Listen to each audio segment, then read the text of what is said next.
À travers la série Panic Dog, on constate régulièrement que les propriétaires ont dépensé toutes leurs économies pour de nombreux éducateurs canins qui n'ont au final apporté aucune amélioration au problème et l'ont parfois même empiré. Qu'est-ce que ça te fait d'être le dernier espoir de gens désabusés qui ont fait appel à une dizaine d'éducateurs canins sans succès? Qu'est-ce que ça te fait de voir qu'il y ait autant de soi-disant professionnels canins incompétents? Alors, ça me fait chier déjà. Non mais on va être très clair. D'une part, ça me fait chier. D'autre part, c'est la sonnette d'alarme normalement. C'est-à-dire que ce qui est incroyable, c'est qu'il n'y ait personne. J'ai l'impression que putain, je nage dans un océan, mais tout seul. C'est-à-dire qu'il n'y a que moi que ça fait chier. Mais à un moment donné, les gens comme toi, ça doit les faire chier. Mais il faut le dire. C'est-à-dire, je sais pas ce qui se passe, moi, tu vois. Mais tu te rends compte que bon, le chien est détruit. Ok, c'est une chose. Le chien finit soit sous médoc, soit piqué. Super. Ou alors avec une vie de merde, tu sais, tout le temps tout attaché, impossible de rien faire. Une vie de merde. Ok, très bien, c'est une chose. Mais les maîtres n'ont même plus d'argent. C'est-à-dire qu'ils n'ont plus rien. Ils ont tout donné, ils n'ont plus rien. Putain, ça fait chier personne. Ça me casse les couilles, moi. Voilà, je te le dis. Limite, s'ils avaient vu personne mais qu'ils me voyaient comme le dernier espoir, je serais content, ça me flatterait. Et je me dirais, ah putain, ouais, c'est cool. Mais là, ça me fait tellement de peine de voir cette situation-là que ça me fait même pas plaisir. Puis c'est quasiment ça à chaque personne qui vient vous voir, quoi. Mais c'est affreux. Parce que dans chaque Panic Dog, on a le discours de j'ai vu 10 éducateurs avant toi, ça n'a rien résolu. Écoute, c'est pas compliqué. C'est quand même dingue. Je m'acharne à expliquer que sur 1500 ou 2000 éducateurs, tu as 1% qui est bon. Et comment on en est arrivé là? 1%? Qui contrôle? Personne. Qui est d'accord? Personne. Et un il dit un truc, et l'autre il dit autre chose, et l'autre il veut être le chef des éducateurs je sais pas quoi, et un autre il veut être le chef des éducateurs trucs, et chacun a une méthode, une technique, un machin. Tu comprends ce que je veux dire? C'est-à-dire que si tu as quelqu'un qui dit ok, on est d'accord sur au moins un socle, parce que qu'on soit pas d'accord sur ce qui fait qu'on sera jamais d'accord parce que c'est du ressenti. Très bien, c'est normal, ça fait partie de tout le monde, on s'en fout. Mais qu'on n'arrive pas à être d'accord sur des choses extrêmement simples, sur 50% de la base d'éducation, qui est somme toute quand même relativement facile à être d'accord. C'est ça en fait le problème. Et on n'arrive pas à se parler. C'est un monde où c'est impossible de discuter, c'est impossible de parler. Mais pourquoi c'est impossible? Parce que quand tu dis à quelqu'un, tu penses mal, ce que tu racontes est faux. Et je t'explique le pourquoi et le comment. Parce qu'il faut argumenter. Si c'est juste pour dire c'est nul, ça sert à rien, tu vois. Ces personnes-là, le jour où elles vont admettre que c'est pas bon et qu'elles ont fait du mal à des chiens, n'ont plus de vie, n'ont plus de travail. Et ça, c'est dur. Et ça, c'est compliqué. Ouais. Maintenant, ça me rend fou. Mais chacun protège son petit derrière, tu vois, sans vouloir admettre la vérité. La vérité, c'est que tu as une poignée d'éducateurs canins, d'accord, capables de bien travailler. Et tu en as encore une plus petite poignée à l'intérieur de ça, capable de ressentir des choses que les autres ne ressentiront jamais. Même si ce n'est pas des gens mauvais, ils peuvent bien travailler. Et tout le reste, c'est nul, d'accord? C'est nul parce que formation pas bonne, parce que pas la personnalité, pas le tempérament, pas la façon d'être. Tu vois? Alors, c'est très dur de l'admettre, c'est très dur de se le dire. Parce que c'est un métier aussi où il y a une vague d'éducation qui est arrivée, qui consistait à jamais voir le chien, jamais le toucher, être toujours à distance, machin. Et en fait, ça a ouvert une voie à des gens qui ne voulaient pas bosser. À des gens qui se sont dit, oh, putain, mais c'est merveilleux ce métier-là, c'est incroyable, regarde, on va s'asseoir, je passe un coup de fil, on va faire 5 heures de discussion pour un premier rendez-vous, je vais te le facturer 500 balles, ça je gagne de l'argent, je ne vais pas travailler encore, et ensuite je ne m'approche jamais de ton chien, comme ça je reste vraiment très très loin, et je vais te guider comme ça, parce que tu sais, il faut pas ceci, il ne faut pas cela pour le chien. Et en fait, tu te retrouves à gagner de l'argent sans rien branler, en fait, c'est la vérité. Mais tu t'imagines bien que si je pouvais m'éviter d'aller foutre la main là où tu ne mettrais même pas un bâton, je le ferai tout de suite. Je suis pas con non plus, tu vois. Non mais, tu vois le truc? Si je pouvais rester, putain, sur mon canapé à faire une visio en disant, vas-y, montre-moi le chien. Ah oui, d'accord, très bien, madame. Alors, je vais vous faire l'arbre généalogique, machin, truc. Je vais remonter sur 6 descendances. Comme ça, je vais réussir à vous dire, si j'ai trouvé le petit truc, ça fera 500 balles. Mais vas-y, amène-moi un PC, là. Amène-moi ton PC, on va le faire tout de suite, tu vois. Il faut arrêter. Et, d'un autre côté, parce qu'il ne faut pas l'oublier, ça, il y a aussi ceux qui sont trop durs, les sauvages, les tordus là, ceux qui pensent qu'il n'y a qu'en l'esquintant que tu vas réussir à t'imposer, à machin, qui sont sur des théories de hiérarchisation et de domination qui sont trop strictes. Ça ne veut pas dire que ça n'existe pas. Ça veut dire que quand tu es arc-bouté sur un truc et que tu n'arrives pas à comprendre que le chien qui a été domestiqué et qui est un chien domestique a, par mimétisme, par apprentissage, en fait, fonctionne pour certains beaucoup plus comme des humains, comme des chiens, tu vois. Si tu n'arrives pas à comprendre qu'il y en a qui sont moins rigides que d'autres et qu'il y en a dans leur façon de percevoir le monde, ils ne le perçoivent plus comme ce que tu es en train d'envoyer, tu les brises aussi. Tu les broies, les chiens. Et donc, en fait, il faut s'adapter simplement à ce que tu as sans t'arc-bouter sur des couillonnades que tu peux avoir dans la tête. Et pour finir, il y a un vrai mal-être, et ça, c'est un pays terrible pour ça, c'est qu'il y a l'opposition entre les éducateurs canins et les clubs canins. Club canin, c'est des moniteurs, d'accord? Souvent, tu payes ton abonnement 200 € et puis tu y vas toute l'année. C'est ouvert le mercredi, le samedi, le dimanche, voilà. Et puis les éducateurs canins qui coûtent beaucoup plus cher, mais qui travaillent la plupart du temps pas en club. Les techniques sont différentes, les façons de faire sont différentes. Et là, encore une fois, ça crée une vraie cassure. Et tous les sports canins, par exemple, qui ont été créés pour ouvrir l'esprit du chien, pour lui permettre en fait d'assouvir des besoins qu'il ne peut plus avoir dans le milieu dans lequel il vit. Parce que c'est ça le principe même. Eh bien, ces sports-là sont devenus maintenant des sports de compétition, parce que les clubs canins gagnent de l'argent quand on t'inscrit en compétition. Et donc, la question est très simple. Tu veux faire de la compétition? Tu es capable de venir 3 fois par semaine et de t'entraîner d'arrache-pied? Non, alors tu dégages. Et quand ce n'est pas le cas, parce que ça peut arriver de trouver de bons clubs canins, mais le problème c'est qu'ils te disent oui, mais après le moniteur il n'est pas bon, mais après on va t'imposer des choses pour ton chien qui ne sont pas adaptées. Et en fait, c'est la dérive. Ce n'est pas le sport en lui-même, par exemple, qui est dérangeant. Ce n'est pas la structure d'un club canin qui est dérangeante. C'est ce qu'on y fait. Sauf que, quand tu racontes ça, ah bah, tu crois que ça leur fait plaisir? Non, ça leur fait pas plaisir. Mais, si tu veux que je te dise, c'est pas moi qui les fais, les chiffres. T'as vu le nombre de Malinois dans les refuges? Non mais sans déconner. T'as vu le nombre de morsures de chiens? Alors oui, tu as toujours ceux, tu sais, les trous de balles d'éducateurs qui ont l'impression d'être un peu quelqu'un et qui vont aller dans le sens du vent et pour pas froisser le milieu, pour pas froisser machin ou truc, parce que ça va lui faire plaisir. La vérité, c'est que tu as des sports qui aujourd'hui sont mal faits et sont dangereux et entraînent des dérives éducatives et des dérives comportementales. Les sports de mordant, aujourd'hui, si tu prends le sport en lui-même, il est très bon pour le chien. C'est excellent. Et on devrait l'ouvrir. Et ça, après, c'est pas que le club, parce que c'est aussi l'ouverture de chaque club de race qui décide ou non de travailler dans cette voie-là. Mais on devrait ouvrir un mordant loisir, en fait, pour toutes les races de chiens, parce qu'il y a des vraies spécificités. Ça fait appel à des vrais patrons moteurs, en fait, qui sont utiles pour le chien et qui peuvent permettre au maître et au chien de s'amuser et de s'éclater du moment qu'on l'encadre bien et qu'on y laisse juste ce qu'il faut y laisser.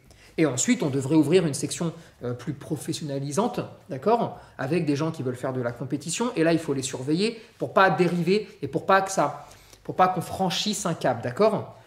Voilà comment ça doit fonctionner. Et si ça fonctionne comme ça, on ne serait plus à parler de ces couillonnades-là, tu vois. Mais on va en parler encore pendant 50 ans parce que personne ne veut rien entendre, personne ne veut rien changer. Et quand il y aura de la place, et quand les Malinois, à un moment donné, on ne saura même plus où les mettre parce qu'ils ont mordu toute la ville, ben on les mettra chez toi, tu vois. Non mais tu vois ce que je veux dire? Parce qu'on ne sait même plus où les foutre, parce que maintenant il y a des refuges qui disent ben, on va devoir les piquer, ou alors on ne peut pas vous les accepter parce que ça s'adopte moins bien que quand on récupère un labrador. Parce qu'on n'a plus la place. Alors, il faut sonner un peu la sonnette d'alarme, il faut la tirer, tu vois. Il faut dire, les amis, personne n'est opposé à personne. Simplement, les particuliers doivent comprendre que quand on prend un chien, on ne sait pas ce qui va se passer dans 10 ans. Et qu'à un moment donné, quand tu prends un chien, tu commences à travailler, si tu vois que ton chien ne comprend pas que c'est un jeu, Ça se voit. Il y a des chiens, d'accord? J'ai des exemples bien précis en tête d'un chien à 5 mois, 4 mois même, tu vois, qui a commencé sur quelqu'un qui, ils allaient commencer le mordant et qui s'est mis en position de prédation, qui a baissé le centre de gravité et qui n'a pas du tout joué. Bon, eh ben, ils se sont acharnés. Félicitations, 10 personnes à l'hôpital. Bravo. 10 personnes à l'hôpital. Bah ouais, 10 personnes à l'hôpital, parce que quand le chien pense que c'est pas un jeu, il pense que l'humain est hostile et veut le tuer. Et quand le chien se met en tête que l'humain veut le tuer, eh bien, à un moment donné, sur 7 ans de vie, eh ben, il fera 10 morsures. Et il les enverra à l'hosto avec des points de suture. Parce qu'il pense qu'il va mourir. Alors qu'un chien qui pense qu'il va jouer, alors lui, il est content. Hein. Lui, il a les yeux comme ça, commence à souffler dans tous les sens, et puis il va être heureux de tout ce que tu vas lui proposer. Tu vois la différence? Sauf que celui qui achète ce putain de chien juste pour faire ça, et c'est là où il faut lutter aussi contre ceux qui l'achètent pour faire juste ça. Eh bien, si tu lui dis, monsieur, il faut faire autre chose, non? Ou madame, bah, sa vie, elle est foutue. Après, il se dit, bah, pourquoi je l'ai pris alors? Qu'est-ce que je vais faire avec lui? Voilà, ah bah ouais, pardonne-moi, bah, écoute, le mercredi, tu vas te promener au lieu de faire ça, qu'est-ce que tu veux que je te dise, tu vois? Tu prends pas un chien pour ça. Si il peut faire ça, c'est bien. C'est comme prendre un chien de garde, c'est des conneries. Non, s'il peut garder, c'est cool. Tant mieux si tu cherchais un truc comme ça. Mais tu le prends pas pour ça. On prend un chien parce qu'on veut partager sa vie avec un chien. Et si alors en plus, il peut te faire la garde, la cuisine et aller faire le sport que tu avais envie de faire, bon bah c'est Noël. Et c'est tout, c'est comme ça que ça fonctionne. Et alors après, ils ont beau... on avait fait une vidéo où on avait l'envie que cette vidéo soit un peu un appel à tous ceux qui avaient un cerveau. Et pour arriver à faire passer un message, on avait fait mordre Marley dans une manchette. Voilà, en disant, voilà, le labrador est interdit aux mordants en France. C'est une bêtise monumentale, tu vois, parce qu'on pourrait faire un mordant de loisir et regardez, on peut l'apprendre à n'importe quel chien. Et on avait pris Marley, tu vois, on aurait pu prendre les miens, mais c'était nul, tu vois, en termes d'image. Et on s'est dit, regardez, hop là, il va jouer, allez hop là, on le fait mordre dans une manchette, on fait son cinéma, bon tac, c'est bien, on fait père, et terminé. Et on s'est dit, on va essayer de joindre la parole à l'image en disant, allez, maintenant, allez, on se fait un câlin, venez tous, et puis vous allez voir que on peut proposer des alternatives et on peut permettre à tous les chiens d'être heureux en pratiquant une discipline, mais peut-être qu'on peut aussi corriger cette discipline. Parce que tu ne peux pas dire cette discipline est incroyable si tu la fermes aux 90% des chiens. Sinon, il y a un problème intellectuel, tu vois. Donc les fédérations doivent réfléchir un tout petit peu à ça quand même. On ne peut pas me dire les sports de mordant sont extraordinaires pour le développement intellectuel et 95% de la race canine peuvent aller se faire foutre parce qu'ils ne sont pas autorisés. Il faut être attardé pour faire des trucs comme ça. Et le grand public aujourd'hui est en train de se rendre compte qu'ils sont attardés, les autres. Voilà. Mais sauf qu'une fois que tu as dit ça, il faut proposer des alternatives. Tu ne peux pas juste critiquer. Et donc, on propose une alternative. Ça va vite quand même. Attends, tu ne vas pas me dire que faire une réunion avec les fédérations et la SCC et dire, bon, les enfants, vous avez vu, c'est logique, ça. Je ne sais pas pourquoi on ne l'a pas fait avant, mais... Hein, quand même, tu vois, ça ne m'a pas l'air très compliqué. Bon, tu signes un papier, c'est bon, tu vas le faire. Alors, il y en a toujours qui vont te dire il faut 500 papiers, tu vois. Mais la vérité, c'est que c'est un papier sur un bout de table.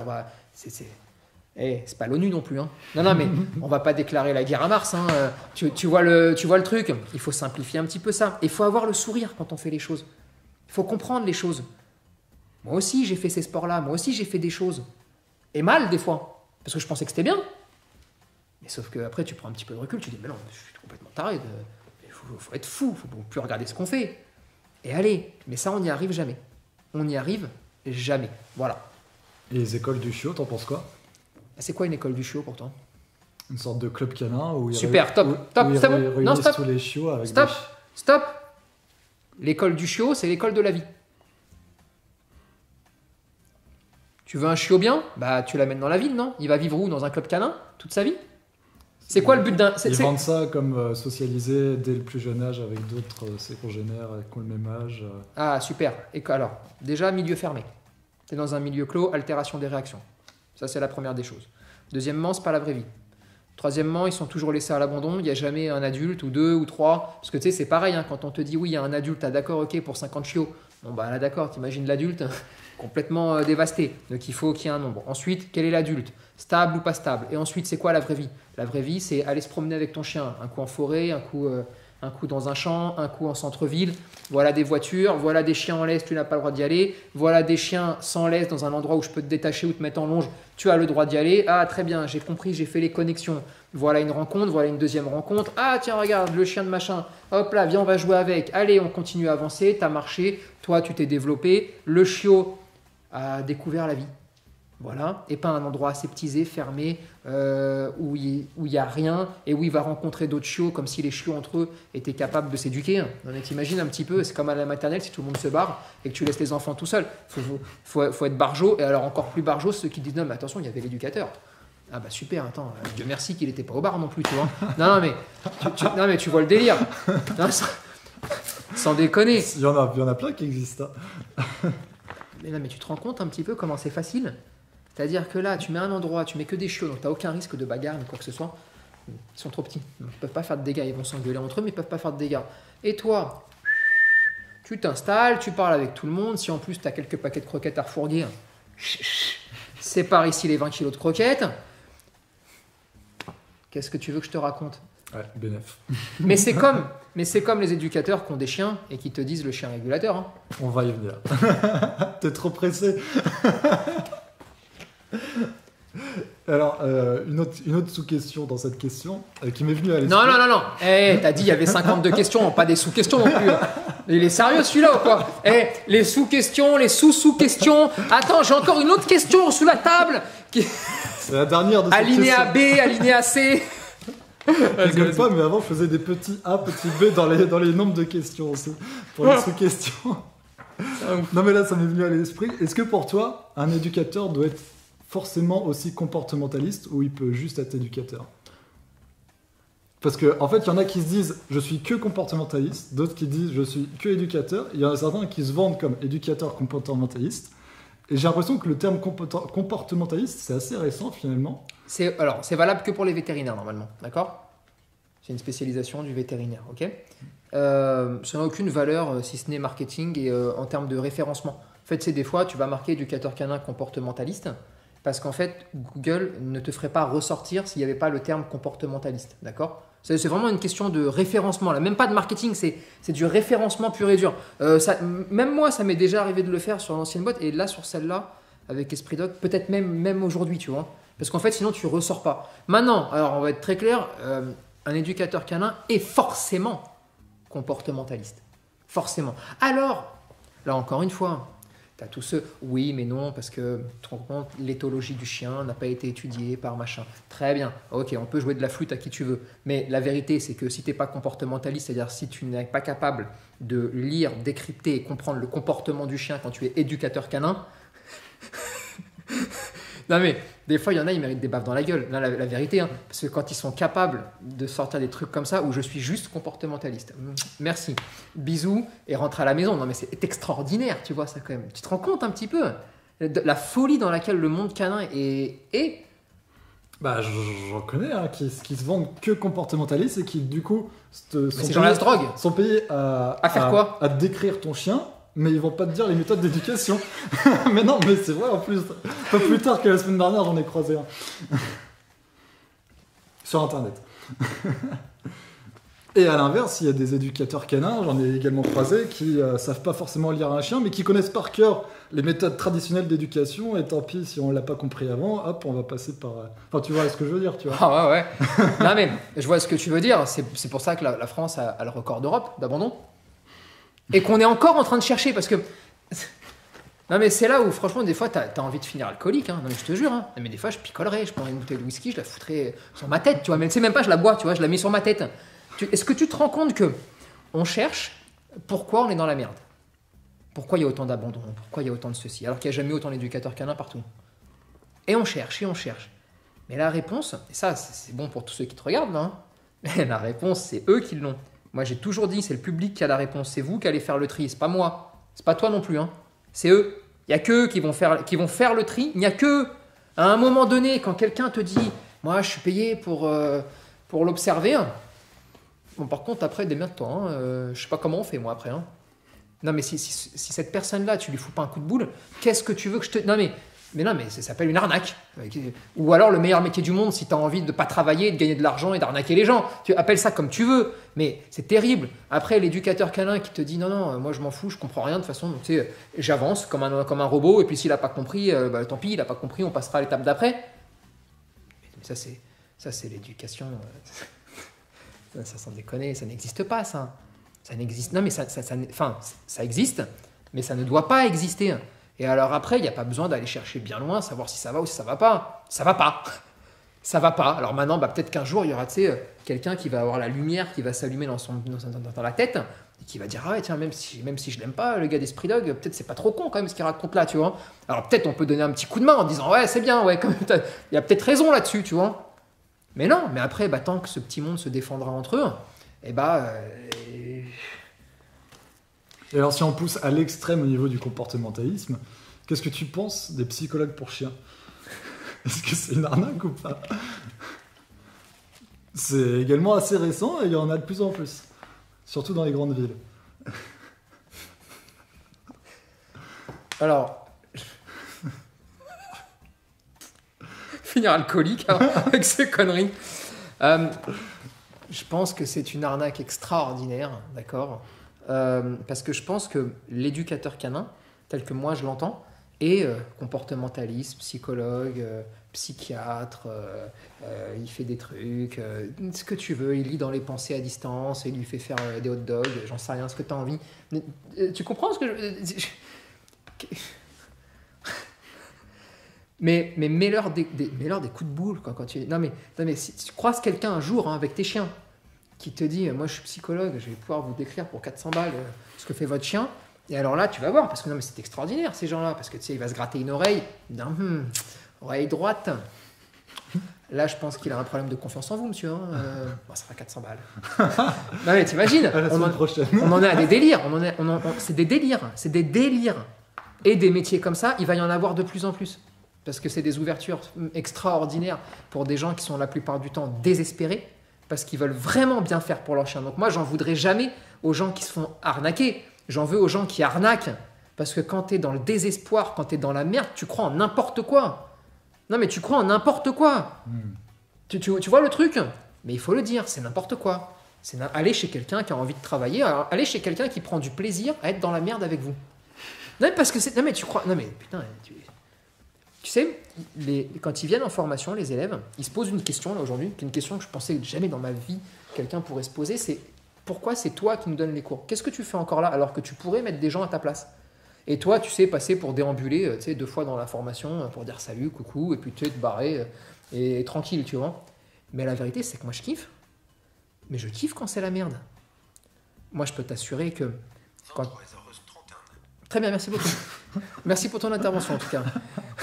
Je peux t'assurer que quand on cherche des chiens, l'équipe, elle se donne du mal pour trouver des chiens d'exception, d'accord?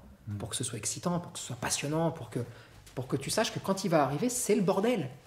C'est le bordel, mais t'es heureux. Et quand la personne, elle arrive, le premier truc que je vais lui dire, c'est « Écoute, tu ne te soucies de rien. Je suis content qu'il soit con. Alors viens t'amuser avec nous et on va réfléchir ensemble. » Si t'es passionné comme ça, alors tu trouves toujours des solutions. Si t'es là, si ça te fait chier, fais pas ça. Fais autre chose, moi j'en sais rien. Tu vois, si tu veux que je te propose, va couper des cheveux, va réparer des voitures. J'en sais rien, mais fais autre chose. Mais faut arrêter avec tous ces métiers-là, c'est des fous.